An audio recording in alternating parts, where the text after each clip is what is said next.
మాకే ఏమంటే ఇష్టమే అంత మంది పోయి అంత పిండి ఇయ్యాల అట్టే పోయి అన్ని కొండ పోయి సంపండి అన్ని మేము కూడా వస్తాం వాడికి తండ్రి అనుకుంటున్నాను వస్తాం. బాధ అవుతుంది రోజు, భయం అవుతుందా? నాకు భయం లేదు. ఎందుకు ఏం భయం లేదు, అటు రావాలి. అంటే నీ భూమి పోతుంది అన్న భయం లేదా? నా భూమి చాలని నన్ను నడుతుండ నడుచుకుంటే ఎందుకు కొంచెం రాపాలు జర ఉండదు అడిగి నడుచుకుంటూ వచ్చింది.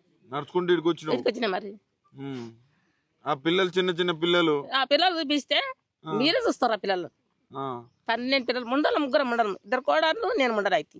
నా కొడుకు ఉంటే దొజ్జరు లేకుండే, నీ లేకుండే పాయ్ మా చూస్తా తెల్లారు బాయ్, ఇంకొకడు చచ్చిపోయా. ఇంకేం చేస్తా నేను? నాకు నా భూమి పోవద్దు. కేసీఆర్ నాకు మంచి ఇచ్చాడు, మాకు మీకు మంచి ఇచ్చిండు. మరి ఈయన మొత్తం మార్పు చేస్తా అన్నాడు, ఎట్లా ఉంది మార్పు? ఏం మార్పు చేసాడు? ఆడపిల్లకి ఇస్తాను 25,000, కోడళ్ళకు మాకు 4,000 చేస్తా అన్నాడు.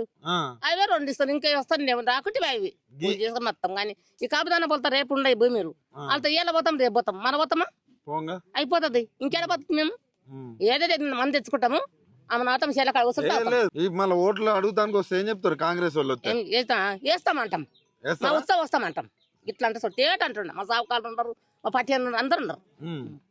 మళ్ళీ వచ్చి ఓట్లు అడిగితే రేవంత్ రెడ్డి మళ్ళీ అది చేస్తా ఇది చేస్తా నేను అన్ని చేస్తా అంటే ఉత్సవం వస్తాం, మేము వేసేస్తాం. కొడుకులు ఒక్కడు 2 పోయి ఓరిపోయి వాళ్ళంటే ఏదన్నా చేసా సాదుకునేటోళ్ళు సాదుకుంటారు. ఇప్పుడు నాకు ఎవడు గంజి వస్తాడు చెప్పు? కోడళ్ళని పిల్లల్ని అందరు నువ్వే చూసుకుంటున్నావు? నేను చూసుకుంటుండా. కాపుదాన పొలతో అడకొచ్చుకుంటూ ఈ బిచ్చంతో అడకొచ్చుకొని పువ్వు పెట్టుకుంటున్నా. ఓహో, బిచ్చం అడుకొచ్చుకుంటున్నావు? మరి ఏం చేస్తా? ఊర్లో అవుతుందా? ఎవ్వలో అంటే ఏం కాదు, మాది వాళ్ళతో అడుగుతాను. దాంట్లో మీరు ఏం చేయండి అంతే. భూమి ఇచ్చే పరిస్థితి అయితే లేదు. ఇయ్యను నా పాన పోయినా సరే నేను మందు 5 నేను నాతో 6 మంది అయితే కదా మందు వసుకొని నా భూమికి వస్తా.